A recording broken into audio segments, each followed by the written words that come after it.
2 giugno 1946 è una data fondamentale per la storia d'Italia.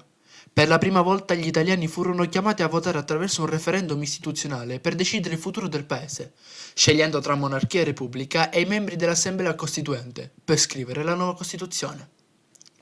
Gli italiani si confrontano con la loro identità, il peso della storia e le speranze per un futuro democratico. Il 2 giugno 1946 è un giorno di festa. Dopo un ventennio gli italiani sono chiamati al voto. Tutti, infatti, per la prima volta in Italia anche le donne possono esprimere la loro opinione in un'arma elettorale.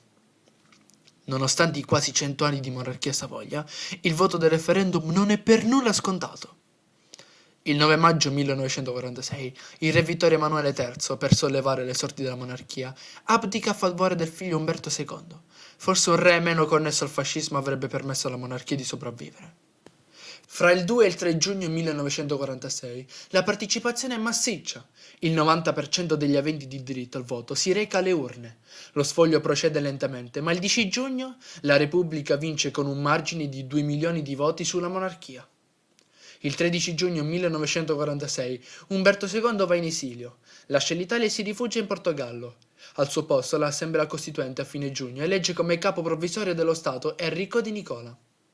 L'Italia e il suo futuro non possono aspettare, l'Assemblea Costituente è pronta a riunirsi per dare all'Italia, al suo popolo, la nuova Costituzione.